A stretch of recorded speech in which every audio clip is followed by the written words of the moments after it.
Halo semuanya, selamat datang di channel yang tidak layak untuk dihina ini. Sebelum kita mulai, atur posisi santainya, seruput kopinya, dan mari kita berkhayal.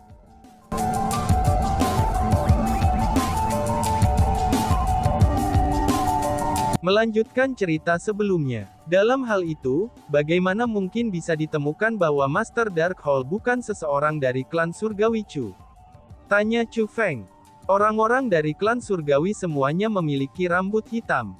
Namun demikian, Ying Chong memiliki rambut coklat. Inilah yang menyebabkan bawahan aku mewaspadai dia. Setelah bertanya, mereka jadi tahu tentang identitas sejati Ying Chong. Namun Tuan, tolong yakinlah. Meskipun Ying Chong mencoba menjadi pintar hanya karena berakhir dengan telur di wajahnya, tapi dia tidak tahu alasan sebenarnya mengapa kita ada di sini. Dia merasakan sepanjang waktu bahwa kita ditundukkan oleh garis keturunan surgawinya, dan mengenalinya sebagai tuan kita karena itu, kata lelaki tua yang buta itu. Namun tetap saja, dia telah menemukan kalian semua. Jadi, mengapa kalian semua tidak membunuhnya? Apakah kalian semua tidak takut bahwa dia akan menyebarkan berita tentang kalian semua ketika dia pergi? Tanya Chu Feng. Jika dia seseorang dari tanah suci martialism, kita tidak akan membiarkannya terlepas dari siapa dia. Namun tetap saja, dia berasal dari dunia luar. Kami tidak tahu banyak tentang dunia luar. Yang kami tahu adalah bahwa ada banyak ahli di dunia luar. Meskipun kita bukan orang yang takut mati, tapi kita tidak ingin mengundang masalah bagi tuan kita. Karena bagaimanapun, Chu Heavenly Clan juga terletak di dunia luar. Itulah sebabnya kami memutuskan untuk menerima kesalahan kami dan beradaptasi dengannya, dan kami akhirnya membiarkan Ying Chong pergi. Namun Tuan, tolong yakinlah, kami tidak pernah membantu Ying Chong dengan apapun, kata lelaki tua buta itu. Master Aula Kegelapan telah melakukan segala macam kejahatan. Dia benar-benar tidak bisa diselamatkan, kata Chu Feng. Jika Tuan ingin membunuhnya, dia benar-benar tidak akan diizinkan untuk hidup.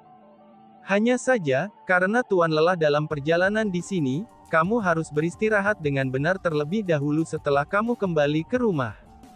Besok aku akan melumpuhkan kultivasi Ying Chong atas nama Tuan. Kemudian, Tuan secara pribadi dapat membawanya pergi dan memenggalnya di hadapan orang-orang di tanah suci martialism, kata lelaki tua yang buta itu. Baiklah, ucap Chu Feng. Chu Feng menyatakan persetujuannya. Lagi pula, membunuh Master Darkhold di sini dan mengeksekusi Master Darkhold secara publik, itu memiliki konotasi yang sama sekali berbeda.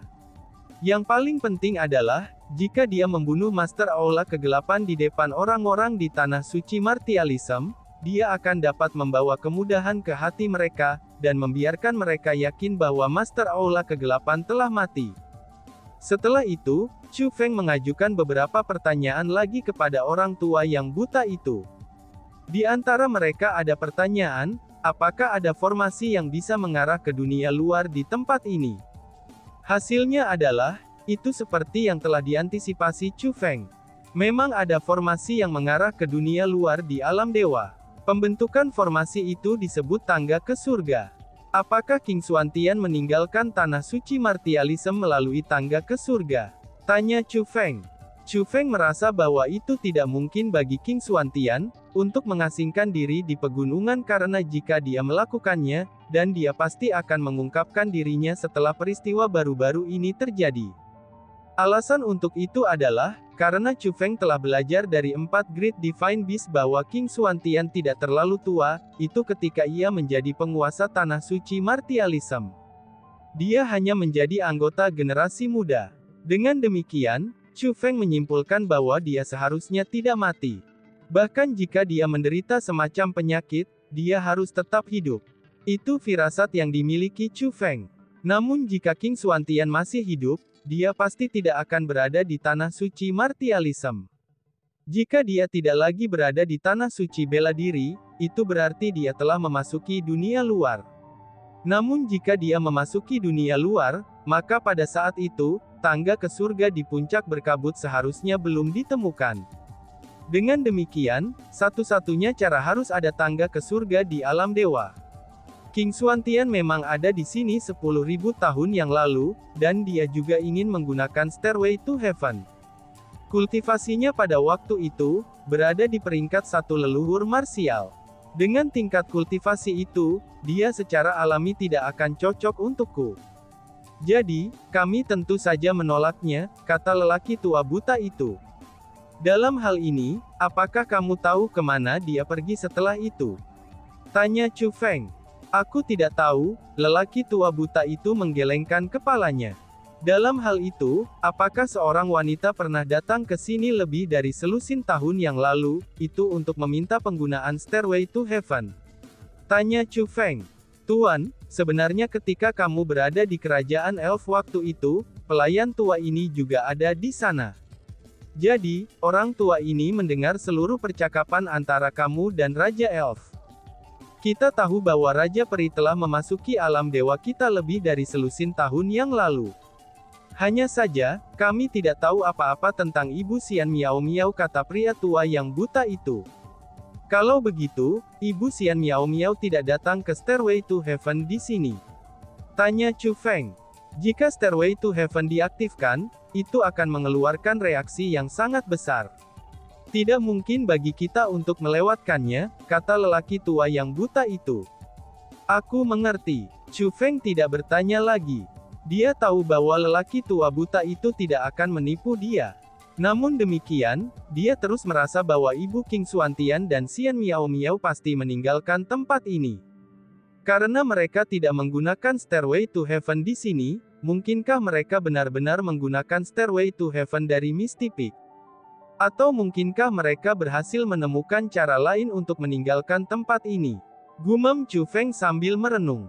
Setelah itu, Chu Feng mengobrol dengan pria tua buta itu untuk waktu yang lama. Alasan untuk itu adalah, karena Chu Feng punya banyak pertanyaan. Itu bukan hanya pertanyaan tentang masa lalu klan Surgawi Chu. Chu Feng bahkan sangat ingin tahu bagaimana orang tua buta itu mengajari Ziling dan yang lainnya. Ketika mereka mengobrol, waktu berlalu dengan sangat cepat. Hari yang cerah berubah menjadi malam dalam sekejap mata. Selama periode waktu itu, sesuai perintah Chu Feng, Master Aula Kegelapan diikat dan dikirim ke penjara mereka. Master Dark Hall itu tidak bodoh. Ketika hal itu terjadi, dia menyadari bahwa orang-orang di tempat ini menganggapnya tuan mereka pada waktu itu, karena mereka telah salah mengira dia sebagai orang lain. Tuan mereka sebenarnya adalah Chu Feng.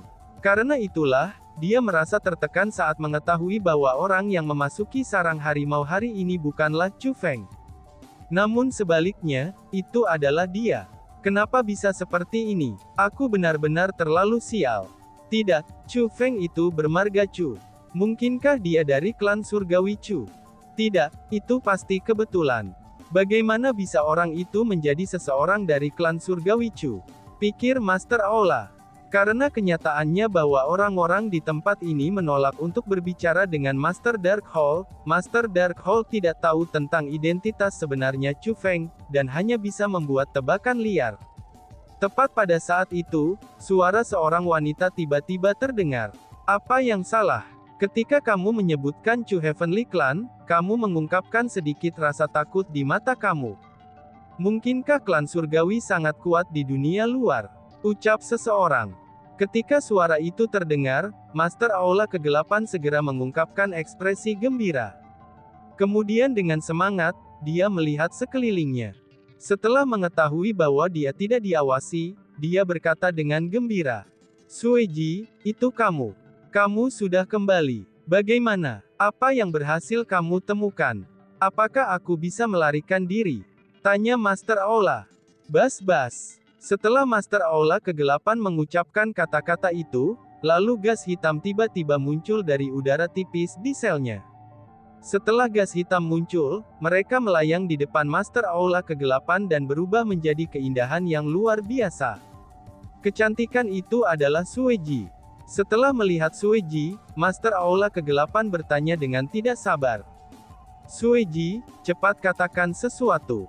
Persisnya bagaimana? Apakah kita bisa melarikan diri? Tanya Master Aula. Ada tangga ke surga di sini. Kita bisa memasuki dunia luar melalui Stairway to Heaven, kata Sueji. Hebat, ini hebat. Surga membantu aku, jawab Sueji. Mendengar kata-kata itu, Master Aula Kegelapan sangat gembira. Lalu, tatapannya berubah dingin. Dengan sangat sengit, dia pun berseru. Setelah kembali ke dunia luar, aku akan memberitahu klan aku tentang hal-hal yang terjadi di sini. Pada saat itu, orang-orang bodoh yang bodoh ini akan menderita. Namun jika mereka adalah orang-orang dari klan Surgawi Chu, apakah klan kamu akan repot-repot berurusan dengan mereka, setelah kamu memberitahu mereka apa yang kamu temui di sini? Sueji bertanya. Mendengar kata-kata itu, Master Darkhold terkejut, dan pandangannya menjadi sangat rumit. Dengan hati-hati, dia bertanya, apa yang kamu kelola untuk mencari? Chu Feng, dia tidak mungkin benar-benar seseorang dari klan Surgawi Chu kan? Bisakah tempat ini dibangun oleh klan Surgawi Chu? Tanya Master Aula. Tempat ini adalah sisa dari klan Surgawi Chu. Adapun Chu Feng, dia justru merupakan keturunan dari klan Surgawi Chu, kata Sueji. Dia benar-benar seseorang dari klan Surgawi. Tidak, mengapa bisa seperti ini? Mengapa bisa menjadi seperti ini, ucap Master Aula.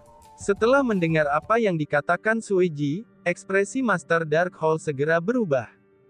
Dia menjadi sangat emosional. Terkandung di dalam matanya, itu adalah emosi keputusasaan. Mengapa bisa seperti ini? Mengapa bisa seperti ini? Chu Feng itu, dia sebenarnya benar-benar seseorang dari klan Surgawi Chu. Pantas saja, tidak heran bakatnya benar-benar melebihi kemampuan aku, ucap Master Aula. Setelah beberapa saat diliputi oleh emosi, Master Darkhold sangat tertekan. Dia tampak seperti bola kempes. Adapun Sueji, dia berdiri di sana menonton Master Aula Kegelapan dengan senyum tipis di wajahnya. Tidak ada yang tahu apa yang dia pikirkan. Namun demikian, dia tidak terus bertanya pada Master Darkhold tentang kekuatan klan Surgawi Chu di dunia luar. Karena dia adalah wanita yang sangat cerdas, dia sudah berhasil memiliki gagasan tentang kekuatan Chu Heavenly Clan, itu hanya dengan melihat reaksi dari Master Darkhold. Terlepas dari seberapa kuat klan Surgawi Chu ini, itu pasti kekuatan yang klan Surgawi Ying tidak mampu menyinggung. Di sisi lain, Master Aula Kegelapan tidak akan bereaksi dengan cara yang mengkhawatirkan dan ketakutan. Tiba-tiba saja, Sueji berkata, Tuan Aula, sudah waktunya bagi kamu untuk pergi, ucap Sueji. Benar, ayo pergi. Kita harus cepat-cepat meninggalkan tempat ini, Master Darkhold mengangguk berulang kali. Pada saat itu, Master Aula Kegelapan tidak lagi memiliki keagungan yang telah ditunjukkan sebelumnya. Yang ia miliki hanyalah ketidaksabaran untuk segera melarikan diri dari tempat ini. Balas dendam ya, dia sudah membuang konsep balas dendam dari benaknya. Dia tidak lagi berani memikirkan balas dendam. Bagi dia saat ini, dia akan sangat gembira jika dia tidak perlu melakukan pembalasan, ucap Master Aula. Tepat pada saat itu, kilatan kedinginan bersinar melalui mata Sueji. Cerot, kemudian tangannya yang putih pucat seperti bilah tajam itu menembus ke dalam dantian Master Aula Kegelapan. Sueji, kamu, seru Master Aula. Merasakan rasa sakit dari dantiannya dan darah tumpah keluar dari perutnya, dan Master Darkhold menatap Sueji dengan kosong. Itu sudah jelas, dia tidak pernah mengharapkan sesuatu seperti ini. Apa, kamu masih tidak mengerti? Bukankah aku sudah mengatakan bahwa sudah waktunya bagi kamu untuk pergi? Ucap Sueji. Mata Sueji yang indah menyipit menjadi 2 bulan sabit yang indah, dan senyumnya sangat menawan. Namun ketika dilihat oleh Master Darkhold, senyumnya tampak sangat jahat. Tidak, teriak Master Aula. Tiba-tiba saja, ekspresi Master Darkhold berubah sangat besar. Dia mengungkapkan rasa sakit yang tak tertahankan.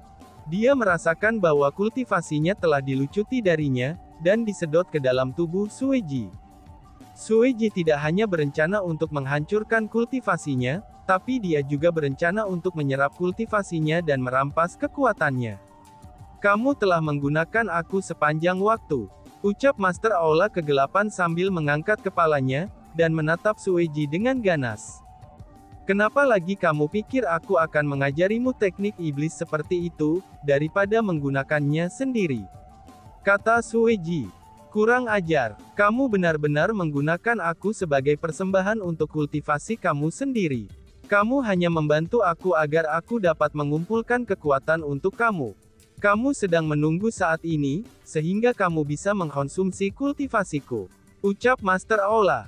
Kemarahan memenuhi mata Master Aula kegelapan. Kamu baru tahu tentang itu sekarang. Kamu benar-benar lambat. Sueji berkata. Sebenarnya aku sudah sangat memikirkan kamu. Awalnya aku telah merencanakan untuk menggunakan kamu sedikit lebih lama, dan berencana untuk membiarkan kamu hidup sedikit lebih lama. Namun sayangnya, kamu bahkan tidak bisa membantuku memperbaiki semua nyawa di gerbang transmogrifikasi. Kamu telah membuat aku membuang semua sumber daya kultivasi itu. Karena itulah, aku harus mengatakan bahwa kamu sangat mengecewakan aku. Bagaimana mungkin sampah seperti kamu bisa melakukan sesuatu yang hebat di dunia luar? Jadi, kamu tidak bisa menyalahkanku karena membunuhmu sekarang. Jika kamu ingin menyalahkan seseorang, salahkan dirimu sendiri karena terlalu tidak berguna, ucap Sueji. Aku akan membunuhmu, teriak Master Aula. Tiba-tiba saja, Master Darkhold berteriak dengan marah. Dia mendapatkan kekuatan entah dari mana, lalu mengepalkan tinjunya, dan bersiap untuk menyerang Sueji. Menjerit. Namun tepat setelah dia mengangkat tinjunya, dia menjerit kesedihan. Pada saat itu, tubuh Master Aula kegelapan dipotong-potong, dan kemudian ditarik ke telapak tangan Sueji. Semuanya terjadi terlalu cepat. Hanya dalam waktu singkat, semuanya berakhir. Pada saat Sueji menarik kembali telapak tangannya, Master Aula kegelapan telah berubah menjadi tumpukan tulang. Tulangnya benar-benar tumpul, karena bahkan energi sumbernya dihisap kering oleh Sueji. Hanya pakaiannya, kosmos sak dan hiasan kepalanya dengan karakter Ying di atasnya yang mendarat di samping tumpukan tulangnya. Wush! Sueji mengayunkan lengan bajunya, dan kosmos sak tersedot ke lengan bajunya. Lalu pakaian Master Darkhold mulai melayang. Sueji menggunakan pakaian itu untuk menyekat tangan putih yang telah dia gunakan, bitu untuk membunuh Master Darkhold. Sambil menyekat tangannya yang bersih, dia melihat ketumpukan tulang dengan senyum di wajahnya dan menghela nafas. Tampaknya aku harus melakukan perjalanan ke dunia luar sendirian. Namun demikian, itu harus sangat menarik, ucap Sueji. Setelah mengucapkan kata-kata itu, senyum yang indah dan memikat muncul di wajah Sueji. Wush! Tubuh Sueji tiba-tiba bergeser. Dia berubah menjadi gas hitam yang melayang beberapa saat, sebelum dia memasuki kehampaan dan menghilang. Chu Feng tampaknya tertidur. Ketika dia membuka matanya, dia menemukan bahwa dia berada di puncak gunung. Dia duduk di samping sungai. Dia mengulurkan tangannya, dan melihat air di sungai. Siluetnya perlahan muncul di air yang mengalir. Chu Feng tiba-tiba menemukan bahwa, penampilannya telah berubah menjadi anak 8 atau 9 tahunan. Itu adalah penampilannya ketika dia masih kecil. Chu Feng kemudian melihat sekelilingnya, dan pemandangan itu sangat akrab baginya. Bukankah ini Provinsi Azure, benua 9 provinsi? Bukankah ini pemandangan gunung di belakang keluarga Chu? Mimpi, aku dalam mimpi. Ucap Chu Feng. Chu Feng adalah orang yang sangat rasional. Rasionalitasnya membuat dia menyadari apa yang telah terjadi. Dia sudah lama mengobrol dengan orang tua buta itu. Karena sudah sangat terlambat pada saat mereka menyelesaikan obrolan, lelaki tua buta itu menyuruhnya untuk beristirahat dengan baik, dan memberinya semacam buah khusus. Buah itu memiliki efek menenangkan tubuh dan pikiran seseorang. Meskipun kultivator bela diri akan dapat hidup tanpa makan, minum atau tidur setelah mencapai tingkat kultivasi tertentu, maka tidur mampu membantu kultivasi istirahat dan menenangkan pikiran mereka. Dengan demikian, Chu Feng memakan buah dan segera tertidur. Hanya saja, Chu Feng seseorang yang terlalu rasional. Rasionalitasnya menyebabkan dia memiliki jumlah pikiran jernih yang berlebihan. Meskipun dia bermimpi, dia masih bisa segera menentukan situasinya. Chu Feng, apa yang kamu lakukan di sini? Tidakkah kamu diberitahu untuk tidak datang ke sini secara acak? Dapatkan kembali. Tiba-tiba saja, sebuah suara menyeramkan segera terdengar. Chu Feng pun berbalik, dan melihat seorang pria berkulit putih berjalan cepat ke arahnya. Paman ke-6, seru Chu Feng. Melihat pria itu, hati Chu Feng segera tergerak. Pria itu adalah paman ke-6 Chu Feng, Chunan San. Paman ke-6 itu tidak terlalu menyukai Chu Feng. Adapun putranya, Chu Hongfei, dia adalah seseorang yang telah menggertak Chu Feng sejak mereka masih muda. Saat itu, Chu Feng sangat sakit dan lelah dengan paman ke-6 ini. Namun, ketika melihatnya sekarang, Chu Feng merasakan kedekatan yang kuat. Alasan untuk itu adalah, karena paman ke-6-nya sudah lama meninggal. Dia telah meninggal ketika keluarga Chu telah dibantai. Paman ke-6, aku minta maaf. Akulah yang menyebabkan kematianmu, kata Chu Feng dengan banyak menyalahkan diri sendiri. Pembantaian keluarga Chu adalah rasa sakit abadi bagi Chu Feng. Dia merasa bahwa jika dia tidak menyinggung Gong Luyun di masa mudanya, keluarga Chu tidak akan bertemu dengan ketidakberuntungan mereka. Chu Feng, apa yang kamu bicarakan? Kamu mengutuk aku untuk mati di sini, ucap Chunanshan yang tidak tahu apa yang dibicarakan Chu Feng, dan berpikir bahwa Chu Feng mengutuknya untuk mati. Dengan marah, dia mengangkat tangannya dan berencana untuk memukul Chu Feng. Karena tempat ini adalah impian Chu Feng, bahkan jika Chu Feng tetap rasional, ia hanya seorang anak yang belum belajar kultivasi bela diri di sini. Jadi, ketika paman ke-6-nya mencoba untuk memukulnya, maka mustahil bagi Feng Feng untuk menghindar bahkan jika dia mau. Jangankan seperti itu, bahkan Chu Feng tidak ingin menghindar. Tepat pada saat itu, angin kencang menyapu dari depan Chu Feng. Itu ditujukan langsung pada paman ke-6. Angin itu begitu kuat, sehingga tidak hanya menerbangkan dedaunan yang jatuh di hutan, dan juga meniup paman ke-6 berulang kali. Saudara ke-6, Feng Er masih anak-anak. Apakah kamu perlu merendahkan diri untuk berdebat dengannya? Pada saat itu, suara yang akrab terdengar di samping Chu Feng. Chu Feng berbalik ke samping, dan melihat seseorang berdiri di sana. Segera, hatinya menegang. Seorang pria berdiri di sampingnya. Orang itu adalah ayah angkatnya, Chu Yuan. Dan tiba-tiba saja bersambung. Sekian dan terima kasih banyak. Bye-bye.